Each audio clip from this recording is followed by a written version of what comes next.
I've written a book called The Populist Explosion: How the Great Recession Transformed American and European Politics. I was inspired to write this book by the fact that American politics was going in such a weird direction. Bernie Sanders, Donald Trump, why was this happening?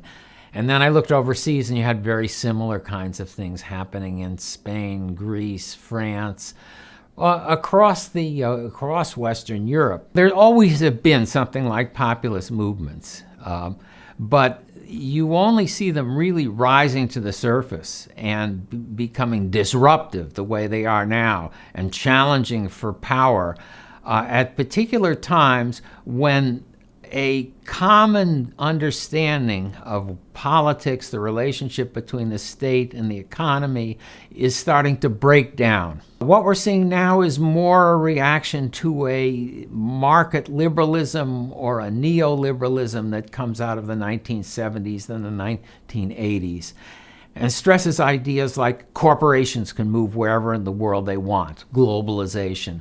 People can live wherever they want. There shouldn't be any restrictions on immigration. And put alongside that the idea of financial deregulation, that banks' money are international entities and can flow wherever they want. So you get those two things and you get overall this thing called globalization. And if you look at all these populist movements on the left and the right, they're in one way or another a reaction to that, and they're saying this thing can't last. We have to have a different way of doing things. But what that is completely still unclear. We do have, I think, in both parties, the basis for a continuing populist uproar of the kind we've had this year. I mean, Bernie Sanders may go off the stage, but there's Elizabeth Warren, Sherrod Brown, there's a progressive caucus in the House, all of which are concerned with this kind of, again, globalization issues, financial deregulation, the idea of a rigged economy, the idea that there's a billionaire class controlling things.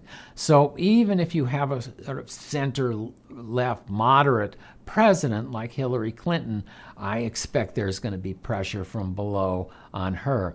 The Republican Party is a total mystery to me, what's going to happen to them.